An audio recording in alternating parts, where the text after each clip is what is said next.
everyone. Good afternoon, good evening. If you're joining us from across the Atlantic, I am Magda Tedder, and I'm the Schindler Chair in Judaic Studies. And I'm delighted to welcome you to our first lecture in this year's Black Studies and Jewish Studies in Conversation series. As many of you in the audience know, for years, the Center for Jewish Studies at Fordham has organized lectures in our In Dialogue series. And this year's lectures follow that model. This year's series indeed emerged from conversations. My colleague and this year teaching partner, Westenley Alcenat, and I had over the years, but especially since March 2020. Yes, that March 2020, when we began to plan our team-taught course on anti-Semitism and racism. But we knew that there was much more to the conversations about the two fields than anti-Semitism and racism or Black-Jewish relations. So we decided to think about this series more broadly as a conversation between fields. That series we envisioned would be linked to our course on anti-Semitism and racism, but would explore other topics from these two different perspectives. We have learned a lot from each other, and we thought that it would be stimulating to look at other ways to explore the overlaps and connections, different methodology, or perhaps similarities in them, and questions about these two fields. Scholars and public intellectuals for decades have drawn attention to the parallels with obvious differences between Jewish and Black histories. In 1955, for example, Louise Ruchames, the director then of Hilaire at the University of Massachusetts, delivered a speech and published an essay on, quote, parallel Jewish and Negro history in the Negro History Bulletin. And in 1979, a Sierra Leone diplomat and an academic of his own right, Davidson Nichol, tried to make a case for a comparative study in his essay In the Crisis, titled The African and Jewish Diaspora, a Comparative Study. While some of these efforts have sometimes been apologetic, sometimes political, all sense that there was something to say about the two fields and that each can learn from the other. In his essay, A Negro and the Jewish Ghetto from 1952, which we shared with you early in the semester, W.E.B. Du Bois reflected on his visit to Poland and noted that the visit gave him, quote, not so much a clearer understanding of the Jewish problem in the world as a real and more complete understanding of the Negro problem. For me personally, coming from the field of Jewish studies, the exploration of Black history and of anti-Black racism gave me a greater clarity about understanding anti-Semitism and exposing both the differences and overlaps between anti-Semitism and anti-Black racism. It helped me to avoid false comparisons and equivalences, defensiveness or apologetics. And if Du Bois's awareness of anti-Semitism gave him a more complete understanding, as he said, of the Negro problem, then for me, the exploration of Black history and anti-Black racism gave me a better understanding of anti-Semitism and of Jewish experience. We hope that with this series, we will all emerge intellectually enriched. As scholars, we exist within our own epistemic communities, which we know well, on which we build and to which we contribute. Rarely do we venture outside. I'm therefore grateful to all the scholars who have agreed to take part in this series. It is not easy to come out of our own comfort zone, to engage with scholars in other fields, and to learn something new about our own. My special thanks go to my teaching partner and friend from whom I have learned so much, Westenley Alcenat, who will be today's respondent and a speaker later this month as well. I will say more about him in a minute. I also want to express my gratitude to Ben Ratzkov and Eli Rosenblatt, two postdoctoral fellows at our center this year, who helped plan this series and whose work you will hear also later this year. This event would not be possible without Siobhan Verletza, who has made sure that you received the Zoom links for today's lecture and taken care of all the logistics to make this event possible. Before I introduce our speakers, I want to draw your attention to the next lecture in this series next week, also on Tuesday at 4 p.m.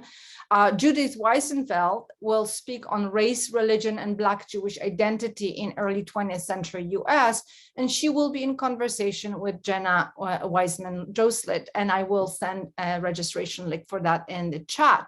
The chat is disabled for you. We will be able to send you links, but I ask you to submit questions during the event in the Q&A section. So now let me introduce today's speakers.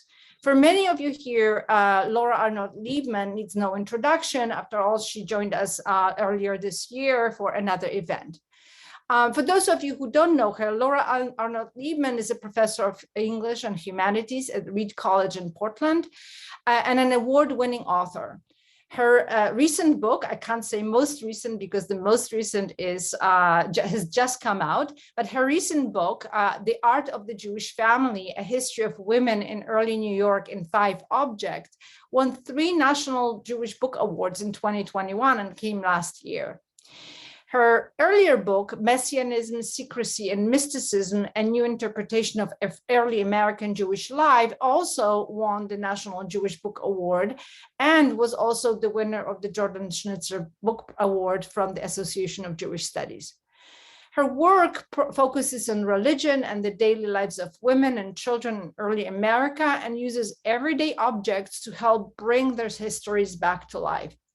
She has been a visiting fellow at Oxford University, a Fulbright scholar at the University of Utrecht, the University of Panama, and the Leon Levy Foundation Professor of Jewish Material Culture at Bard Graduate Center. Her most recent book, which literally just arrived in my mailbox 2 days ago, just hot off the press, Once We Were Slaved and the Extraordinary Journey of a Multiracial Jewish Family, about which I think we'll hear a little bit today. Westenley Alcenat is a historian of the 19th century US and the Caribbean and teaches at Fordham University. He's my colleague in my department. His scholarship covers the shared histories of African Americans and Afro-Caribbean peoples in connection with wider African diaspora in the Atlantic world. His manuscript in revision, Children of Africa Shall Be Haitians, Prince Saunders and the Foundation of Black Immigration to Haiti, 1865, is a study of the radicalism and ideologies of African American settlers who emigrated to Haiti in the antebellum era. His academic interests have intersected with public history and equity in higher education to highlight histories of marginalized groups inside the university and provide critical policy recommendations. Professor Alcenat is a past recipient of the Richard Hofstadter Fellowship from Columbia University. He also has been awarded fellowships from the Library Company in Philadelphia, the Massachusetts Historical Society, the Hoover Institute Library and Archives, the Woodrow Wilson Foundation, and many others, including the Schomburg Center for Research in African American Culture. He's been a visiting fellow at many prominent institutions such as the MIT, Harvard, Yale, Princeton. Wes is a native of Haiti, and he spent his formative years in Minnesota. As he likes to note, he's a proud alumnus of a Minnesota public school system. He currently lives in Bed-Stuy in Brooklyn with BB King, his beloved pet rabbit. So without further ado, I turn the screen over to Laura Leibman and welcome you all. Thank you. Thank you so much. To get the screen to the right size. Here we go. So, like so many people who were enslaved in early 19th century Barbados, Sarah Brandon Moses and her brother Isaac Lopez Brandon began their lives poor and enslaved. Yet less than 30 years later, they had reached the pinnacle of New York's wealthy Jewish elite. Once considered people of color, even by their own kin, Sarah and her children and her brother were reclassified as white in the 1820s, but not only by the New York census, but also by New York's Jewish community. This happened even though every single place that they lived among members of the former Barbadian Jewish community who remembered that they had began their lives enslaved. In fact, Sarah's husband even went to grammar school with the grandsons of their siblings' former enslavers. Yet over time, Sarah's and Isaac's transformation was so absolute that their descendants, as well as later genealogists, would rewrite their history as purely Sephardic and always free. For over 2 centuries, their remarkable story lay buried in archives across 3 different continents. For the past decade, I've been working on Sarah and her brother's story, traveling to the places they lived in Barbados, Suriname, London, New York, and Philadelphia in order to gather information about their lives. And when I began this project, I really thought of Sarah and her brother as exceptional. But the more that I delved into the archives, the more I found that there were many people of mixed African and Jewish descent in early America, many more people than either scholars or lay people had generally assumed there were. And I also became increasingly convinced that their story had important ramifications for how we think about American Jewish history today. And I'm really excited to be here tonight to be talking with Professor Alcenat as part of Fordham's new series on Black Jewish Studies and Conversations, as this book is really very much about thinking about what is the nature of that conversation. And I'd like to draw your attention before I get into the minutia of Sarah and Isaac's lives about 3 interventions that I see the book as making. The first one is not to think about Blacks and Jews as always being a binary. So back in the 1990s, when histories of Blacks and Jews first began appearing in larger numbers, most of the articles or books were about conflicts or binaries that placed Jews on one side and people of African descent on the other.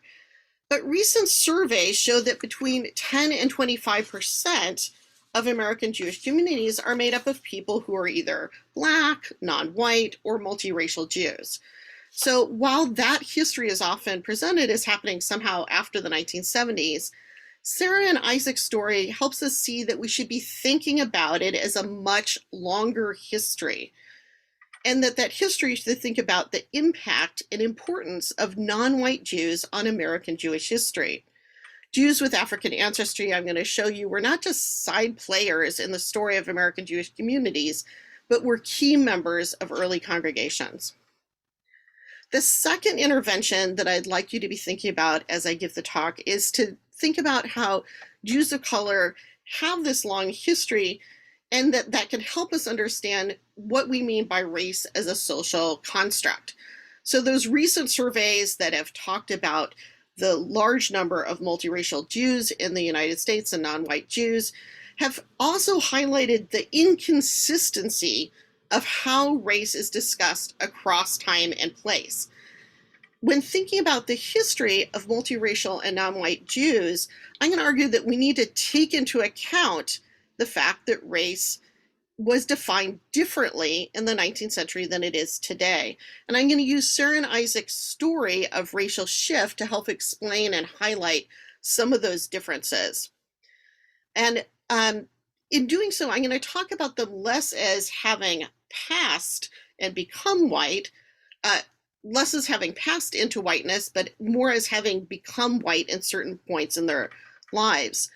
As a racially ambiguous man, Isaac's race changed over the course of his life. When he lived in New York, he was considered white. When he'd go to business in Barbados, he became a gentleman of color again. Came back to New York, once again reconsidered white. So I'm really interested in telling you the story of that transformation to give you a sense of how Jews and race have been defined differently in American Jewish history through time and space. The third intervention that I'm interested in is really thinking about how we shouldn't be asking people to leave their multiple histories behind just to become part of a Jewish studies story. So here I'm really drawing off of my early work. For people who don't know my life before Jewish studies, I started off in Native American studies. My dissertation and first book are on Algonquin converts to Christianity in the colonial time period. And it was really important when I was working on that work to not assume that there was somehow a moment for Indigenous Christians where some parts of their lives were Native American parts and some parts of their lives were the Christian parts, right? So, but instead that Native American culture and history and beliefs were infusing the ways that Native Americans experienced and practiced religion. And I want to argue through this book that the same sort of ideology applies to Judaism.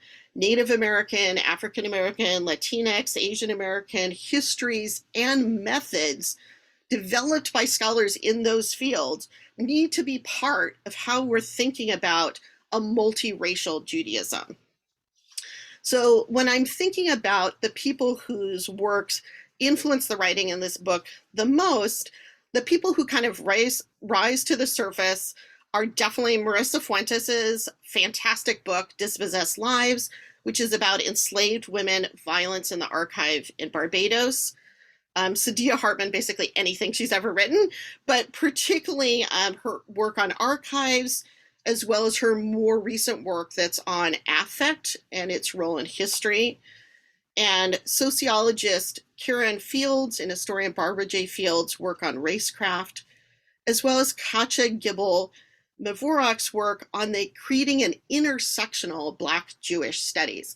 So here I'm really trying to think about both the histories themselves need to be thinking about all those dynamics, as well as the methods need to be drawing off of specific ways that people have thought about multiracial and ethnic histories within the United States and the Caribbean.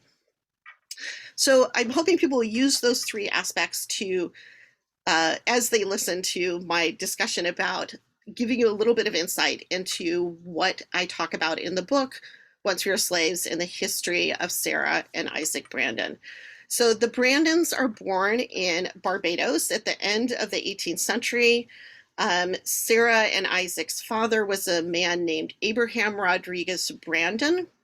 Their mother was an enslaved woman whose name changed over the course of her lifetime. So sometimes in records she's referred to as Sarah Esther Lopez. Sometimes she's referred to as Sarah Lopez or Esther Lopez. Sometimes she's referred to by her father's last name, Gill. And later in life, she takes on the name Brandon. And fortunately, there's letters that point out that she has these multiple names. So bless people for pointing out when their people have multiple names in the past. Otherwise, it'd be much more difficult. And that couple had two children who survived to adulthood, Sarah as well, and Isaac Lopez Brandon. They also had a couple of other children who did not appear to have survived to become adults. And both Sarah and Isaac had some half siblings through their father's side as well. While their father owned several labor camps on the northwestern shore of the island, the siblings and their mother were actually born not in those camps, but in the main port of Bridgetown. And they grew up along Swan Street, which you'll see says or Jew Street. That's because many Jews lived along that street, and it was very close to the Nida Israel synagogue. This also happens to have been a key neighborhood for free people of color, and we see a lot of intermingling between these two communities. Both the siblings and their enslavers family, the Lopezes, who are also Sephardic Jews, belong to the Nida Israel. Both their father and their enslavers belong to the Nida Israel synagogue. And in fact, their father at one point becomes the president of the congregation.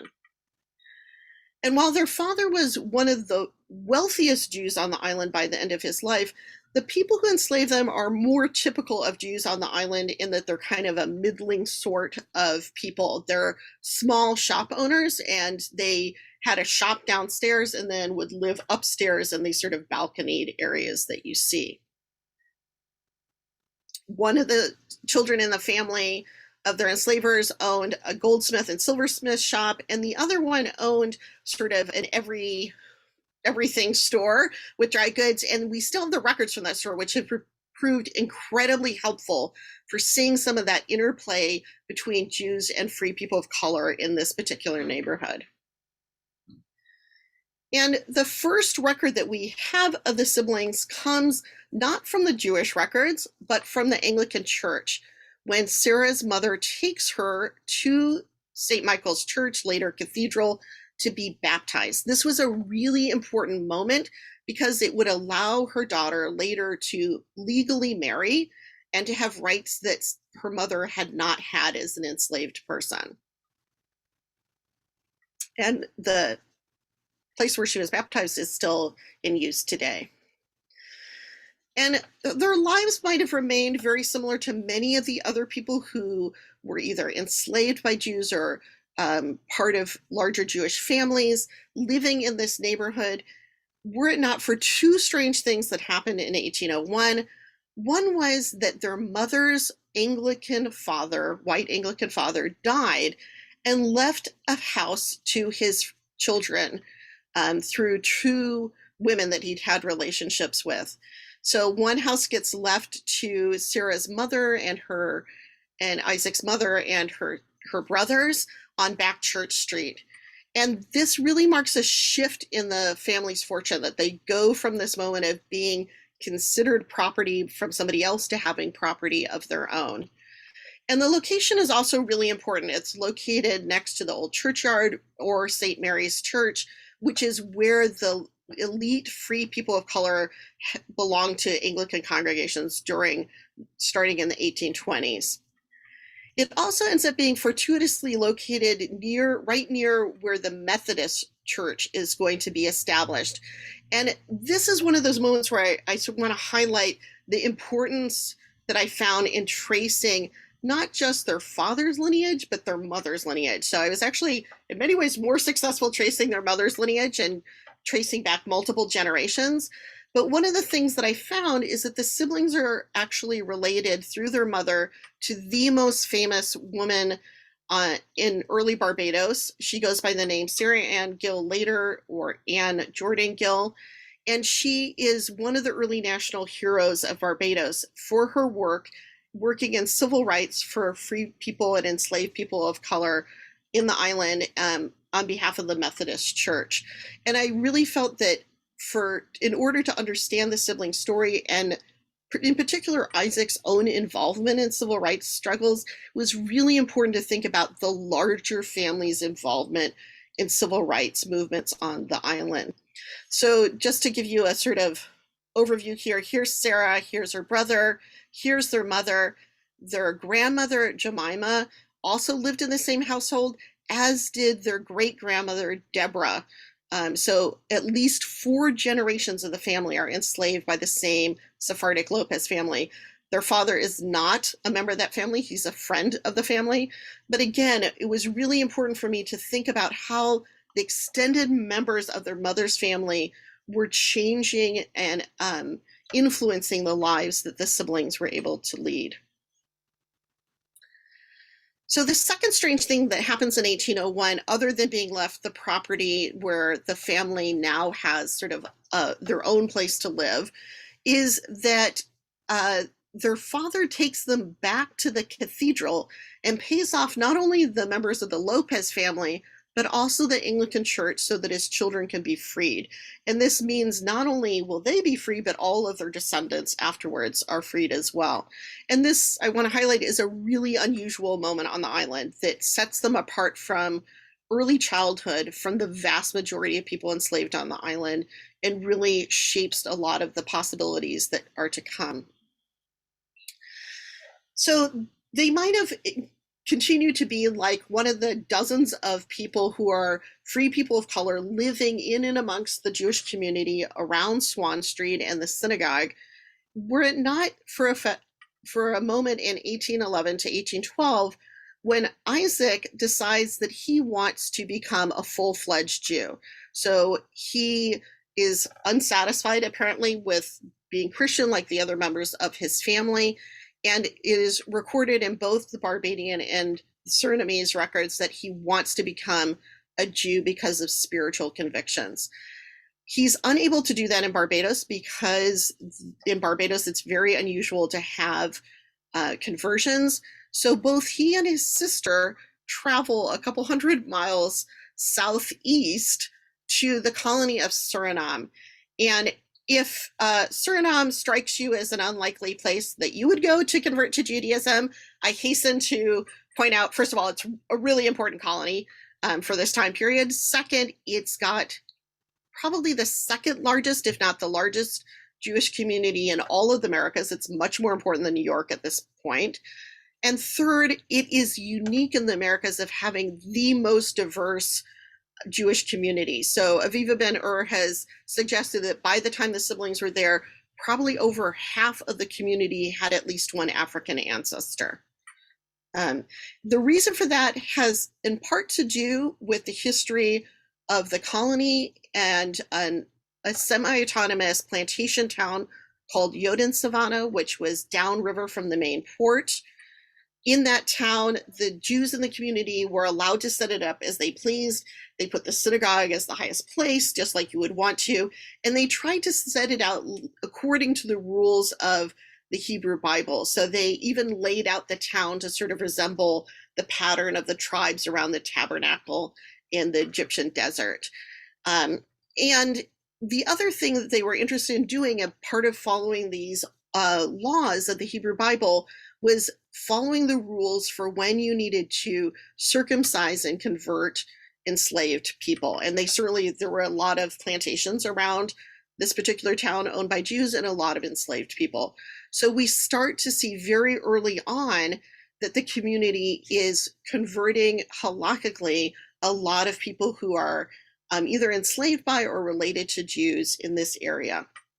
So by the time the siblings get there, for generations, people with African ancestors have been members of the Surinamese Jewish community.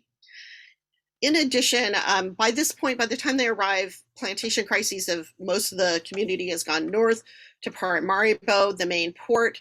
And in that port, there is between 2 and 3 different Jewish places that the siblings could possibly go. The first one is the one that they go to, which is the Portuguese synagogue. Their father is a Portuguese Jew, and as were their enslavers. And Portuguese Jews are much classier in the eyes of Jews of this time period in the colonies, at least the Sephardic Jews of the time, have much more power, considered much more important, much more status, not only in Suriname, but in many of the other colonies. So they go with converting to the Portuguese rite. It specifically mentions that they want to become members of the Nassau, of the Portuguese nation. And for people who've been to the Israel Museum in Jerusalem, you may have seen the interior of this congregation, this synagogue before, because it's in Israel. Isaac is given permission after he converts to become circumcised, and both of the siblings would have immersed in the ritual bath that's in the building just behind the synagogue. One thing that I think is super important to understand about what's going on in Suriname, both why they come there and why they end up leaving Suriname, is that race was constructed differently in Suriname than it had been in Barbados. And this influences the Jewish community. So in Barbados, the notions of race were much more similar to the one-drop rule. If you had any African ancestry at all, you were a person of color. But in Suriname, if 7 of your 8 great-grandparents were white and your parents were married, you would be considered white. If your parents weren't married, you would be a person of color. If your parents married after you were born, your race would change retroactively. So again, it's not just about genealogy, it has to do with social laws and rules as well. And one thing that the community does in response to this is that they change how they write their marriage contracts, and they start including racial information in the contracts. So this is a contract between two Jews who have partial African ancestry, and it says in the Aramaic text that they are emancipated Jews, indicating that they once had ancestors who were enslaved. So it's doing that because while they are allowing people to convert, they aren't treating the converts the same way as everybody else. It very much not in accord with Jewish law. They decide that if you are somebody who's considered a non-white or non-European Jew, if you're one of these emancipated Jews, that you would have second-class rights in the synagogue. You would not be able to vote. You would sit in the bad seats in the synagogue. You would be buried in the swampy section of the cemetery. You would not be able to be called up to the Torah for honors, et cetera, et cetera, et cetera. So this gives us a sense of why Sarah and Isaac might not have wanted to stay in Suriname because their parents did not marry. They were considered Jews of color with these second-class rights. So needless to say, this did not sit particularly well with the Jews of color in Suriname, and there was a lot of resistance to this second-class status. And early on, one of the things that happens in the 18th century is the formation of Darhei Yesharim, which is a Siva, a sort of brotherhood for Jews of color. And it was on Siva Plain. The building's since been destroyed in one of the fires. But we know from the records from the colony as well as from the other congregations that the congregation was engaged in a series of petitions with the government trying to gain greater rights for Jews of color in the Surinamese community. And so while this congregation was no longer in existence, it had been disbanded by the white-run Jewish congregations. By the time the siblings arrived, many of the people who had been involved in those battles were still alive, including many women who were involved in those petitions were still alive when the siblings were residing in this neighborhood and undergoing their conversion.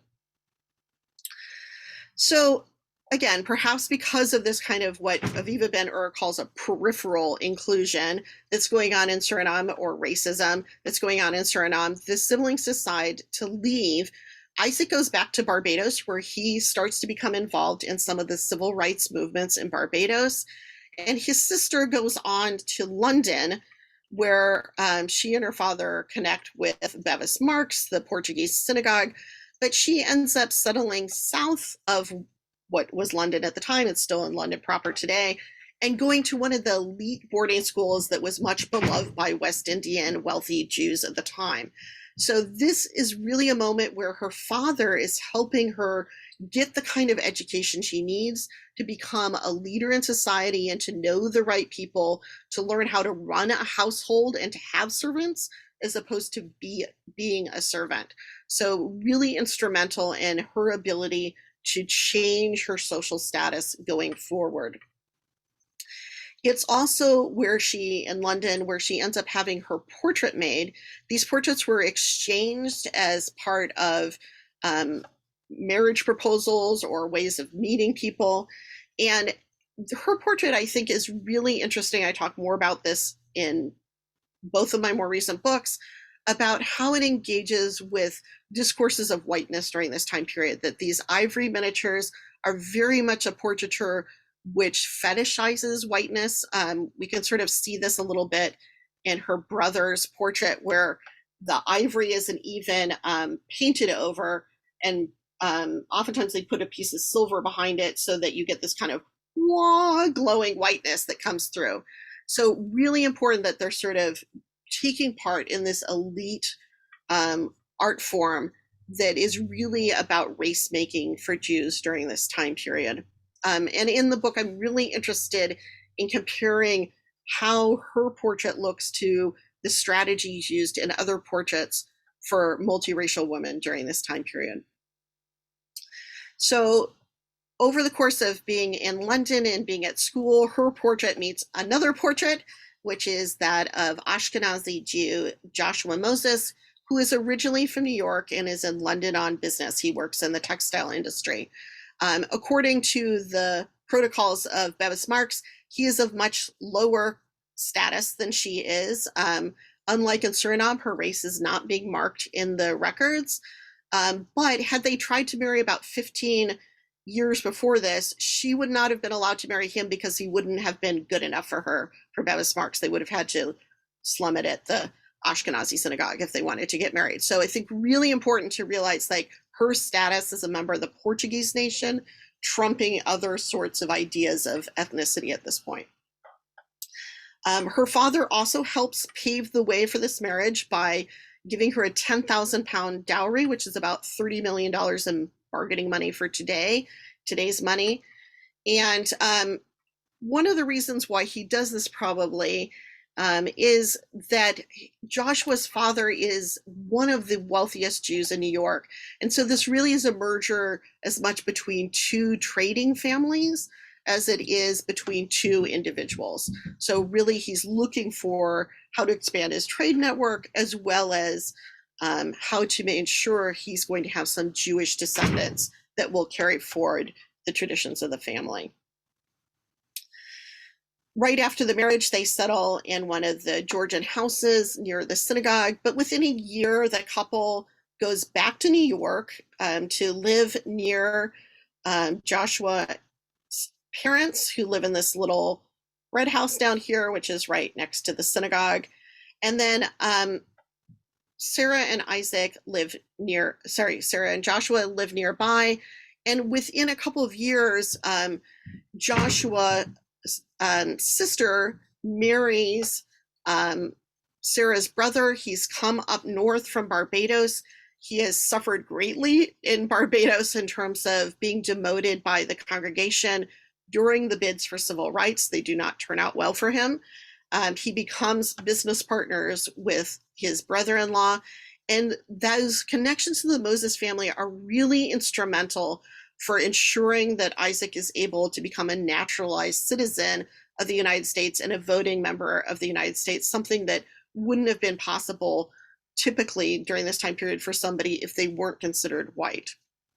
So really important connections between the two families for shaping the siblings' future. Their mother also comes north at around the same time and ends up living nearby. She, unfortunately, like many people, suffers from the diseases that are rampant in the neighborhood. I spend a fair amount of time talking about the yellow fever epidemics that are going on and the way that they're impacting the families and Jewish life in the neighborhood. Sarah does not die in one of those epidemics, though she doesn't live to beyond the age of 30, but not before she's had 10 children. She has 2 sets of twins. 9 of her children will live to be adults. Most of them are boys, only 1 is a girl.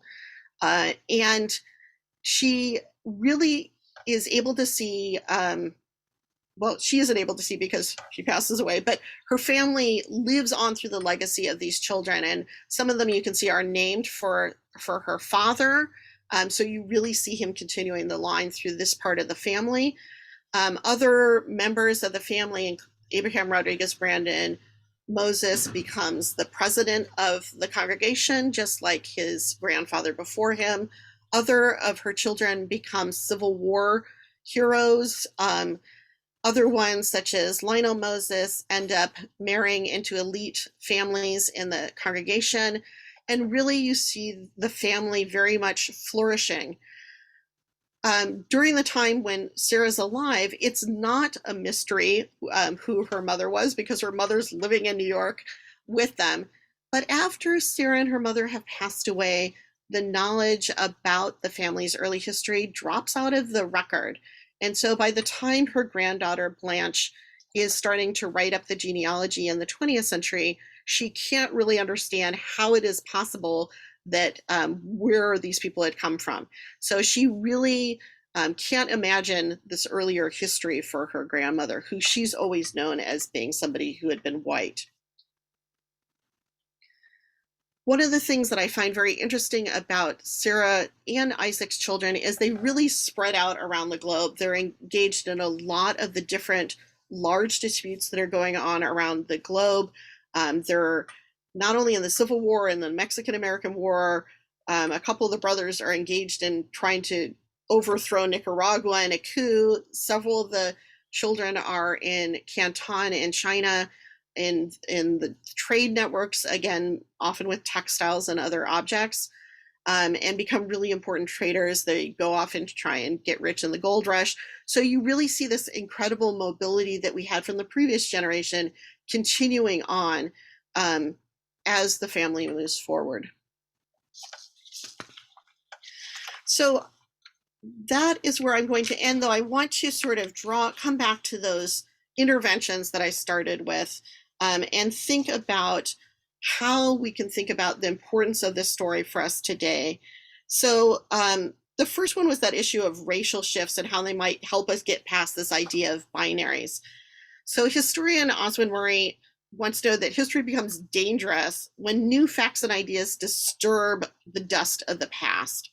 And I really want to think about how Sarah and Isaac and other multiracial Jewish families in early America can help with that sort of disturbing of the dust of the past.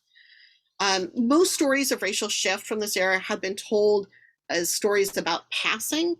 And the stories of passing sort of imply that somebody is categorized of a certain race, and they leave that past behind and somehow pretend to be another racial group. And it suggests in many ways that somehow somebody is a particular race. So for example, it would suggest that Sarah really is a person of color, as her childhood records indicate, and not white as she's later labeled. But I want to point out that lying about the past was never really an option for either Sarah or her brother Isaac. Everywhere that they're living, people know what their genealogies are. So Sarah isn't pretending to be white. It's just that the idea of whiteness is changing as she moves from place to place. And so her designation is changing alongside it. Second, I want to think about how Sarah and Isaac's history can help us think about race, even as a social construct, but racism as a social structure. So even though I've been focusing on individuals, throughout the book, I'm really interested in how the way structural racism is functioning and impinging on their lives and their opportunities. So in that sense, they're never truly free from, or free to be free agents outside of those systems of racial oppression, that there are ways in which they can weave within them. But again, when Isaac goes back to Barbados, he's still limited by the Barbadian notion of how race is working. And then third, I want to come back to that idea of not leaving their other histories behind. And so for me, that idea of thinking about how their mother's family is just as important for understanding why they're so interested in engaging in civil rights is really crucial, as well as thinking back to those women in Paramaribo about whom we tend to know almost nothing because they were part of these archives that have been lost over time. People who were not considered important enough to be recorded and to be memorialized in the records, except for that one moment when they fight back and sign their names or sign an X to documents insisting upon their rights. So I really find that for me, thinking about Sarah and Isaac's history is really trying to think about what were the ways in which the multiple histories that they brought to their lives were important, as opposed to just the Jewish part off by itself. So I'm going to stop sharing screen now, and hoping Wes will join me.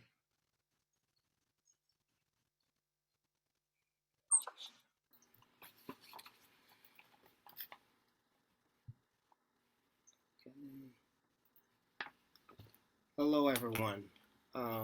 Welcome. And Professor Leibman, thank you so much for such a great talk. And my fellow traveler, Professor Magda Tedder, thank you so much for working with me on this project, and finally it has come to fruition.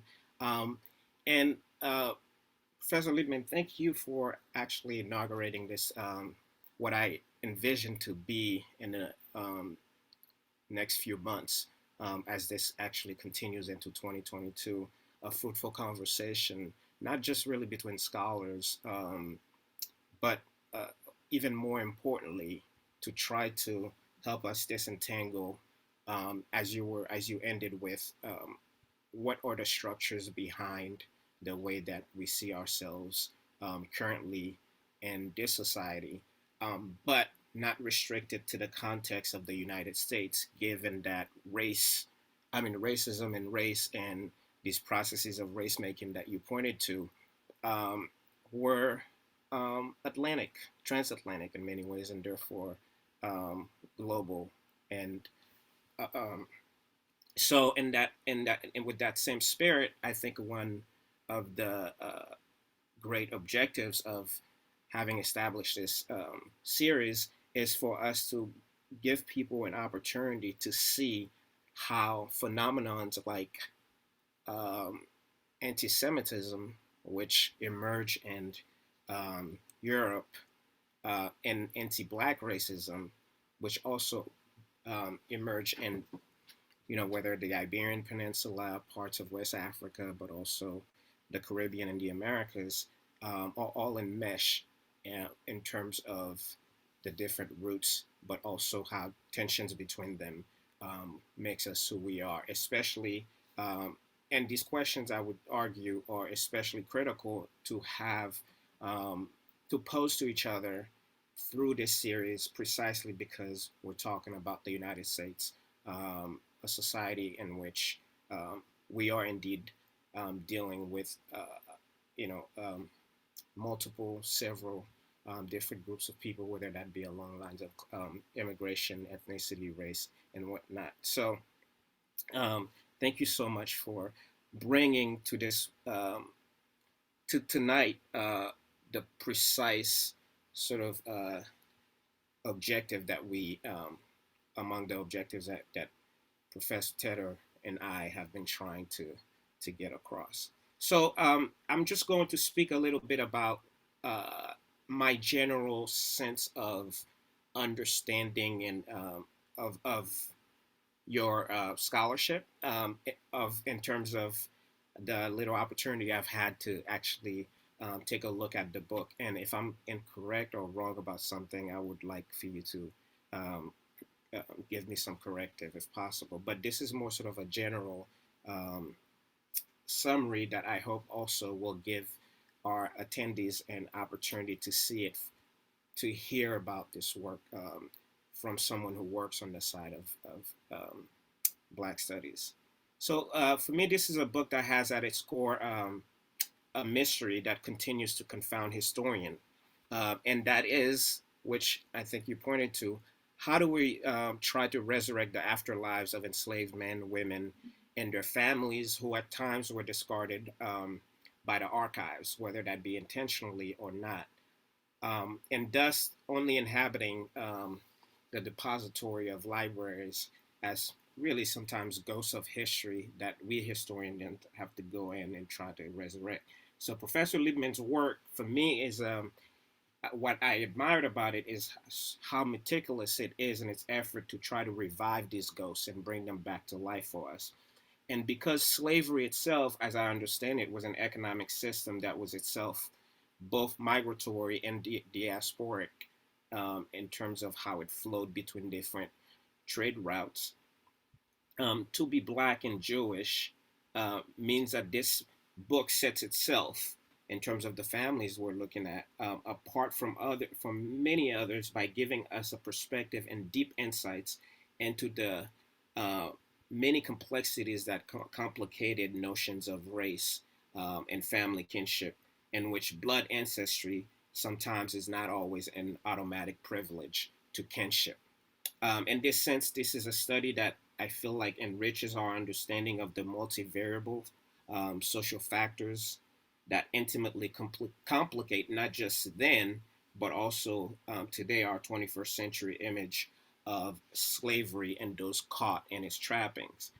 The journey of poor Christian slaves in Barbados connecting to the Iberian Peninsula who had once been exiled um, uh, from their lives as Jewish immigrants, fleeing pogroms by Catholic monarchs, and whose diasporic spread throughout European capitals, whether that be British, Dutch, French, German, or Portuguese, who then become enmeshed in the prosperity of chattel slavery, um, and to some extent, given social factors that were pushing them to find opportunities elsewhere.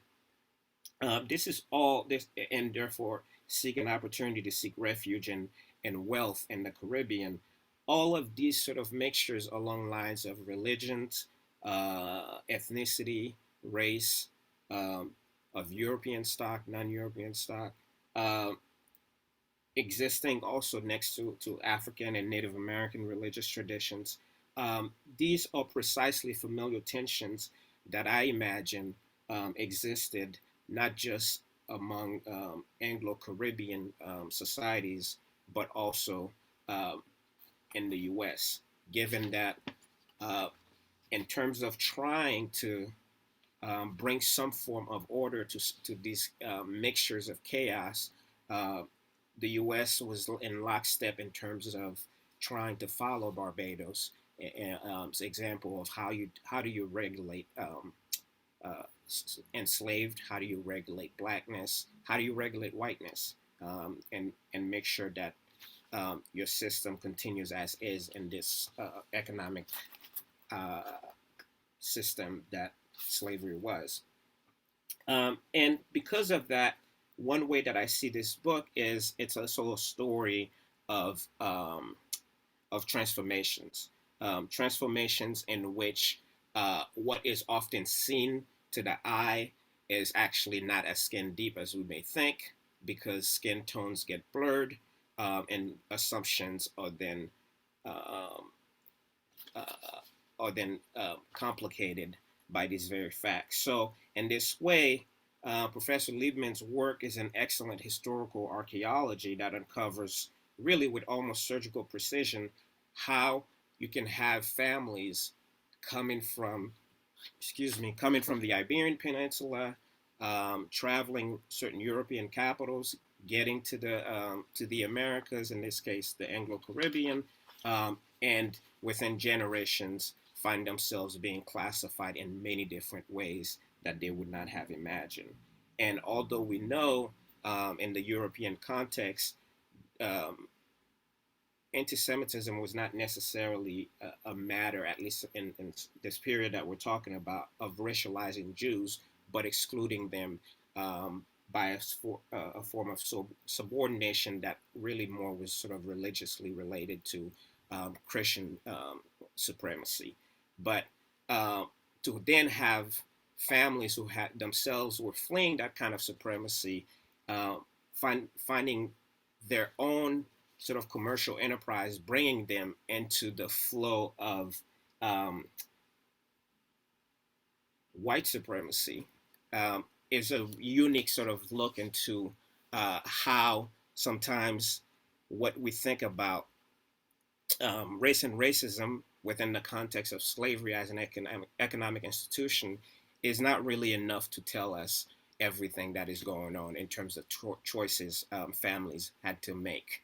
Um, so eh, I appreciated how the book really uh, took the life of this New York heiress who actually had certain assumptions about who she is, where she came from, and really turned her world upside down, um, while revealing a past to her where all those many different parts of who she is, which is this complex mosaic, um, that really was forced both through the institution of slavery coming together with the problematic constructs of religion from Europe in terms of whether that be Islam, Judaism, and Christianity, but in this case, Judaism and Christianity. So the relationships that developed out of these, I feel like for me, brings uh, the need for a conversation that helps us to understand how slavery sometimes racializes, but at other times um, allows for opportunities whereby, because it was the major sort of profit economic institution that was available to some, complicated people's moral standing, even about their own children that they may find themselves enslaving.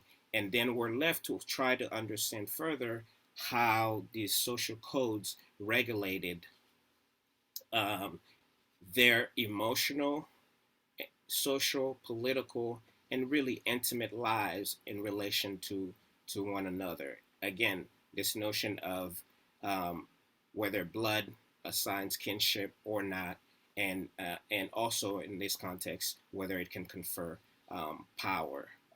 And in some cases, depending on the context, as in terms of what I'm picking up from the book, depending on the context, so much of this depends on where you go, which then determines your fortune. So while in New York for the first time, some of the families are beginning to be classified as people of color, we know because of different sort of categorization around other states in the Union, um, this may have complicated their standing for citizenship in the United States. Um, and also, I appreciate that the book gave us a deep look into what we know contemporaries often describe about the Caribbean, and not just the Anglo-Caribbean, but also the French West Indies, where contemporaries often describe a society with many classes, where sometimes the offspring of white men of fortune, um, who themselves had been born of enslaved mothers, could um, get an education in European capitals, and which sort of brings them into respected liberal society, and sometimes allow them to inherit independent fortunes. While at the same time, this sort of light skin privilege comparatively is better than what their darker skinned counterparts would have received. We also find families who are then in this position of constantly waiting to see what a will determine about the fate of their entire lives, just on account of not really knowing or having any sense of security as to whether your father, or in the case of Barbados, where some 40% of the women, I think, were themselves white women, were slaveholders. Sometimes you're not so sure whether your own father, um, or by happenstance your own mother, will claim you and give you the freedom that you so much deserve as a person. So one question. Let me move here a little bit to asking a question that I'd like you to take note of. I wonder what, uh, given these many complexities with regards to skin tone, religion, ethnicity, um, education, second class citizenship, um, when freedom came, not just to the Caribbean, how did this impact the lives of these people who were really standing between, um, whether that be binaries or black, white, and red? How did they negotiate their transition from the enslaved period to post emancipation? What did citizenship look like, even if one were white, um, not passing, but is, as you said, in many instances, known to carry some form of um, black relations in their ancestry? Which, of course, here I'm moving a little bit sort of just outside um, the complexity to try to see if we can also get some simplicity uh, about the choices that these men and women would make, even when they were more at liberty to choose in ways that were not as restrictive as before. And part of the reason why I'm asking this question, I I really am trying to sort of myself be more open to the notion that mixed race people complicated uh, race making and racial construction um, just by virtue of their ambiguous status. But given what we know came after, even as race is shifting, new forms of racial making are taking place, whether that be here in the US or in the Caribbean or in the Iberian Peninsula, it did not really sort of break the deep class relationships that were cemented by slavery, which was itself an economic system where the skin tone, where the race was more or less the thing that helped one regulate where you stood in that.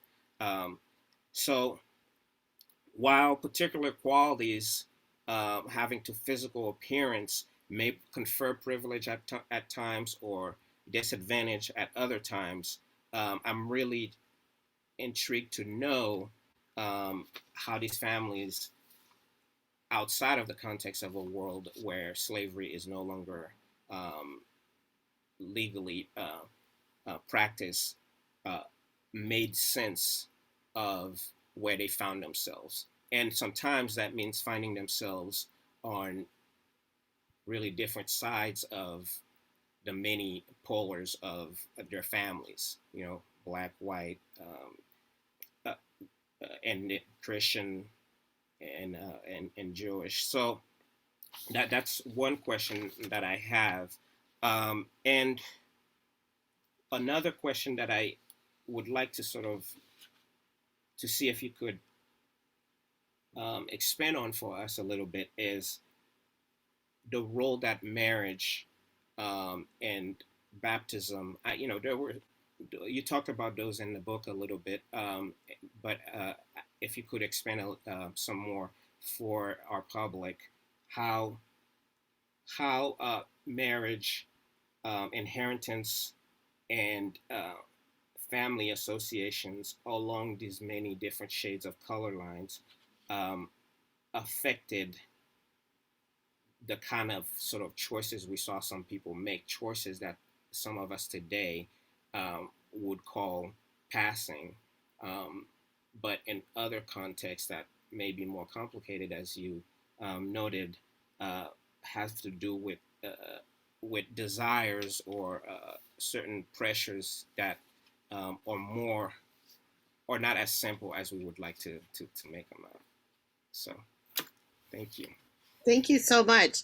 Yeah, I think both of those are great questions. I'll talk about the first one a little bit to begin with. And here I have to say, I'm super influenced by Melanie Newton's book that's on the free people of color community in early 19th century and mid 19th century Barbados. But a lot of her work is really about where alliances come up and where people sort of use exactly what you're talking about, class privilege, in order to align themselves to get civil rights. And those don't necessarily spread throughout the entire community. I think in that sense, the siblings and Jordan or Sarah Ann Gill, that it's so interesting that she's an early national hero of Barbados, because she's really unusual in that she doesn't align herself, that she doesn't kind of take the easy route and say, I'm just going to argue for civil rights on behalf of free people of color, and I'm going to see those people as now the new elites after emancipation. That she really is interested in everybody, regardless of class. And that certainly what Melanie Newton has shown is that's unusual, right? That people who, not just within the Jewish community, but certainly outside of it as well, that people who get privileges don't necessarily want to share them equally with everybody else. And so I think it is important, when we see people making that movement of risking their own lives, in the case of Anne Gill, and certainly her economic safety in order to try and get rights for everybody, that's both incredibly powerful and it's powerful because it wasn't the norm, right? Do you know what I mean? I think in that sense, there's a reason why she's the early dash. She stands out, right? Like, and I don't think that the people that I'm looking at, like Isaac, really is mainly trying to get rights for Jews and is not tangling with the race issue in the same sort of way that his aunt is all the time. So I feel like that selfishness, that we see a little bit of that going on in terms of things, and he certainly those suffers from it as well. So I think you had wanted me to sort of like simplify it a little bit, and maybe it is like the things we wish people would be doing, or the kinds of alliances we want people to make in the past. Just like today, those are really hard for people to do, right? You know, like it takes an exceptional person to really to have that moment, and we should rightfully, you know, applaud those people for the risks that they're taking. The issue about marriage and baptism and inheritance, one of the things that was very interesting to me is that the Barbadian records, which are so obsessed with tracking racial categories before emancipation, really stopped doing that as soon as gradual emancipation hit. So the record keeping really changes, and as a result, it changes what kinds of information we have about the past, but does sort of hint at the shift towards other things such as economics playing roles. But certainly for the people that I'm looking at, that marriage, you know, we often talk about marriage as being something that constricts women during the 19th century, but it's really a privilege in a lot of ways that many women don't have.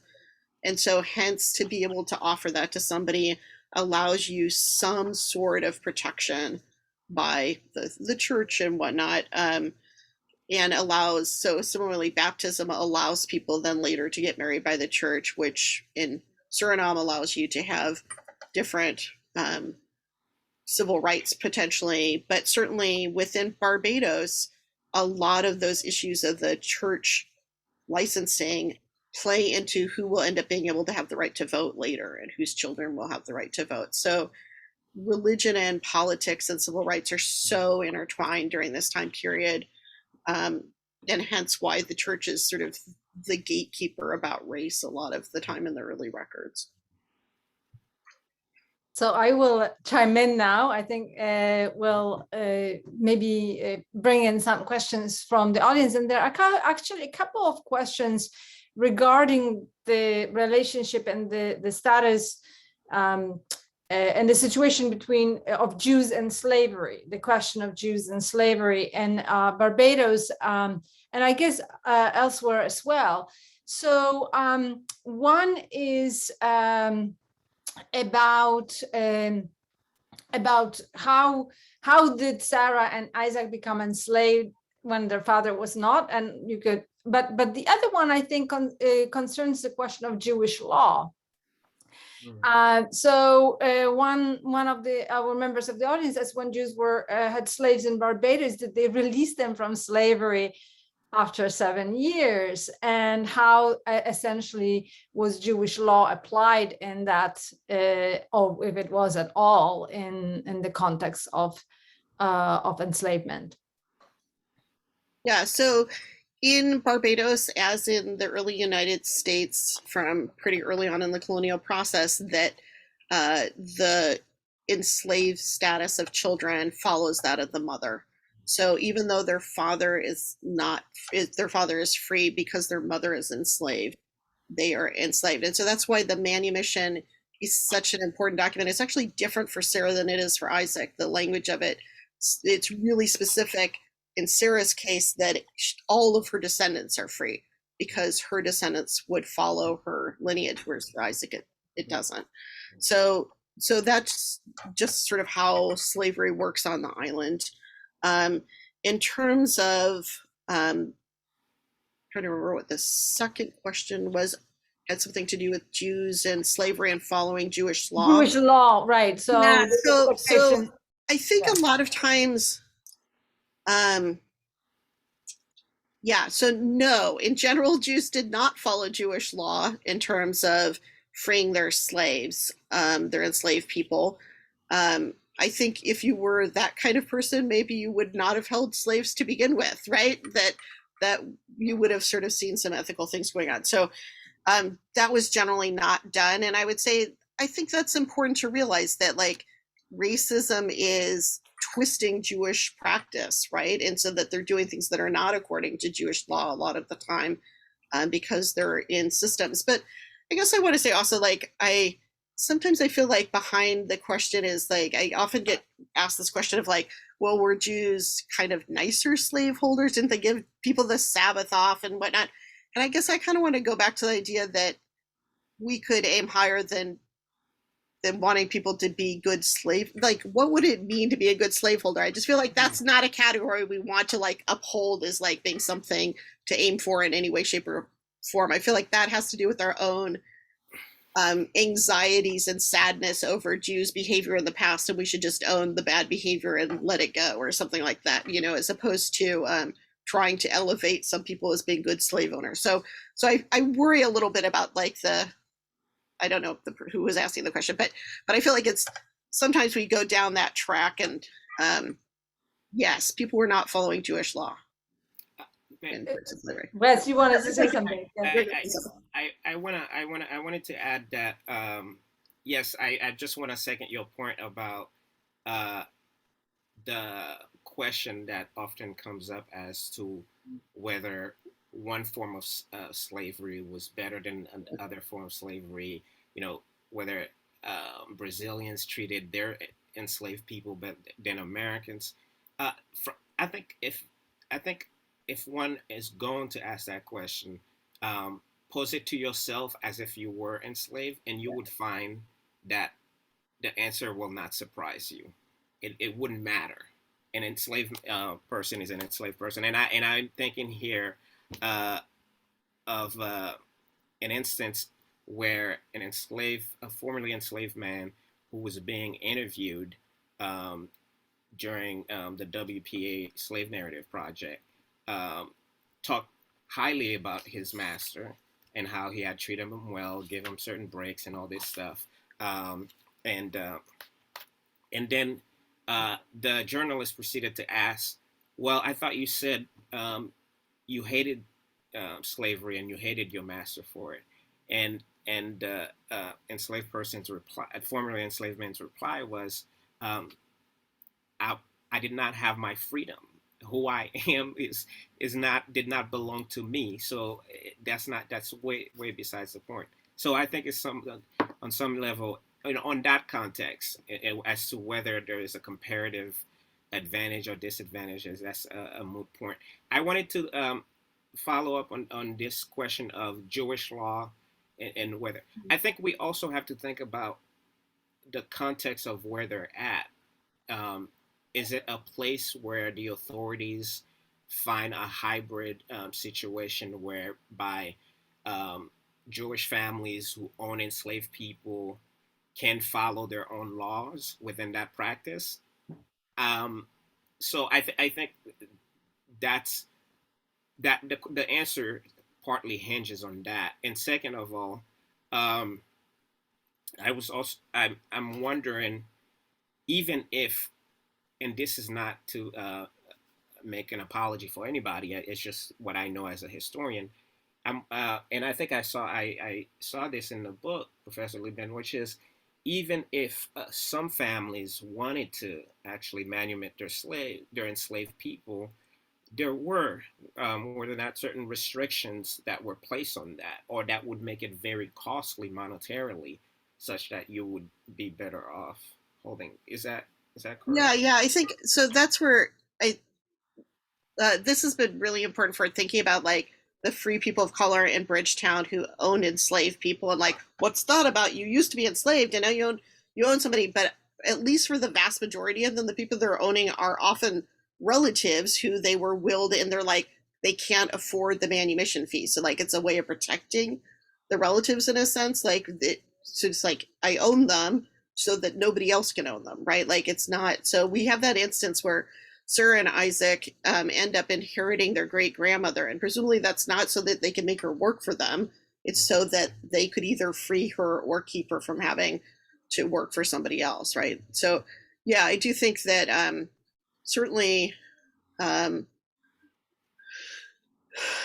that sort of difference between people who own their own kin, I think, is really important. At least in the, yeah, I mean, I don't mean sort of like somebody who fathers children through rape or something like that. That's not what I mean by owning your own kin. I mean, like, people who like have inherited their own kin, and why are they not freeing them? It's often economic, that the government puts up a lot of restrictions and increases the rates of manumission to try and suppress the free people of color community so that they won't agitate for and have a rebellion like in Haiti. Like, Haiti looms large in the rest of the Caribbean if, like, we don't want Haiti to happen. So there is a lot of suppression of trying to keep people enslaved by the large manumission rates. Also, so could you speak a little bit about where the relationship between Jewish law and was there any form of hybrid or recognition of Jewish law that would have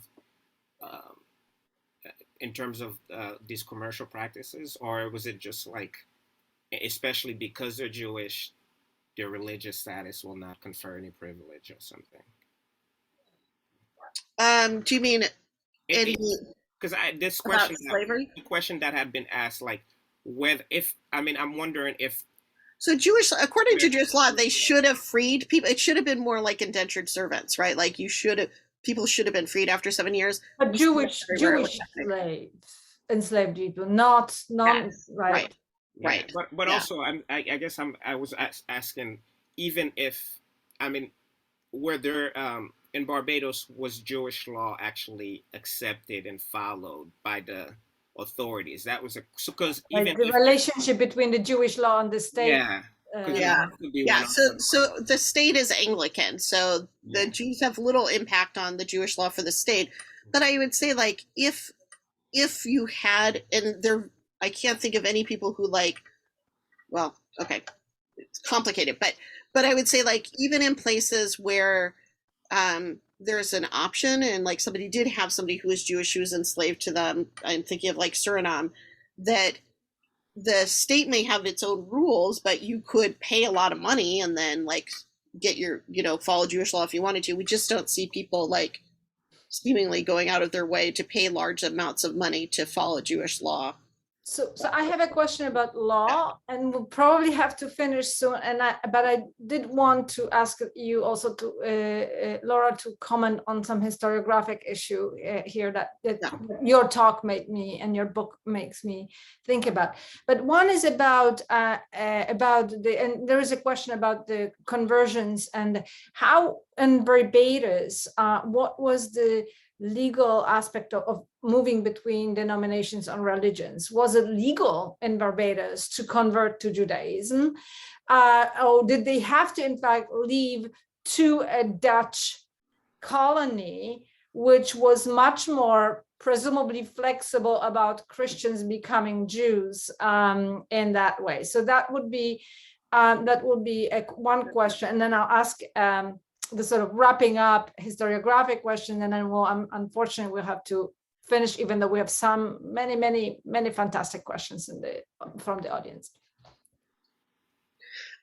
Yeah, so that's a great question. I think there are some early examples of people very earlier being converted, and it being sort of not, the authorities not being happy about it. So I think technically they could convert people, they just don't. And there is a number of instances where they're sort of feeling anti-Semitism that I could see that they wouldn't want to rock the boat. I feel like anytime you're converting somebody from Christianity to Judaism in the colonies, you're sort of rocking the boat a little bit if the state is run by a religion. So I assume that that's sort of part of what's going on with the practice. They're not converting people who are white from Europe either, by and large, by this time period. So basically everybody's having to go someplace else. That said, it may also just be like certain places don't do as many conversions as other places. So Suriname has a much better infrastructure, and their conversions are accepted in other places, whereas places in the colonies that have smaller Jewish communities. They don't have as good an infrastructure. They just don't really do conversions as much, or if they do, they don't get accepted in other places. So I think there's some complicating factors, if that makes any sense. So I just want to read our planning partner's response. Eli Rosenblatt, who's worked on Suriname, he writes, in Suriname, at least, enslaved people were forbidden to become Christian. The stereotype among Christian planters and travelers was that Jews made Jews of their own slaves, though there's no evidence that this was actually widespread. However, there is evidence that certain I think Winti practices adopted Jewish practices. So in that sense, enslaved people became Jewish in that they integrated Jewish practices into their own cosmology. And I just want to, as we were running out of time, as you were speaking, your discussion about the sort of the identity shifting of your characters, of moving in one place, they are identifying as this, in another place identifying as that, and also the question whether this was sort of part of Jewish history, American Jewish history or transatlantic Jewish history, that your book is intervening. It made me think about the debates, I mean, perhaps now over a century ago, but maybe it's just decades ago, time flies, who knows, about the status of even Iberian conversos as part of Jewish history, and their kind of shifting as they go to the Ottoman Empire or to Venice and they identify as Jews, but then they go back to the Iberian Peninsula and they identify or present themselves as Christian. And then, of course, historians, debating vigorously whether this is part of the Jewish history or not, and were they Jews or not, and in that kind of way. So I wonder whether, in sort of wrapping up this methodological and discussion about fields, whether you could comment on that question. Yeah, I think it's a really important question of who gets to make the decisions about who counts as a Jew at the time, and then who in the future gets to make those decisions too, right? And I think Eli's response sort of gets at that there are people who, also people in Suriname who may not have been halakhically members of the Jewish community, but are engaging in Jewish practice. And we know from a lot of Equiano's slave narrative that people come from Africa to the colonies already with Jewish identities as well, but they may not be considered Jewish by the European Jews when they get there. So I do think that, at least for me, like having some cognizance of that the Jewishness is also being constructed on the ground, right? Like who counts, who doesn't count, and that there's a power in who gets to make those decisions, both in the past and the present, and gatekeeping. So I don't know if that helps at all. Yeah, that's a great way to, and there are some questions again about the present and the status of some communities of color, Jewish communities of colors, and today's in America as well. So I want to thank both of you for starting us off on such a great note. We've learned certainly a lot today, and I want to welcome everyone to join us next week, and then the week after, and then the weeks after, because we have at least 7 upcoming events in this series, in addition to other, obviously, events in Jewish studies at Fordham. So thank you, Laura. Thank you, Wes. It was wonderful to learn from you and with you, and I look forward to learning more from this series.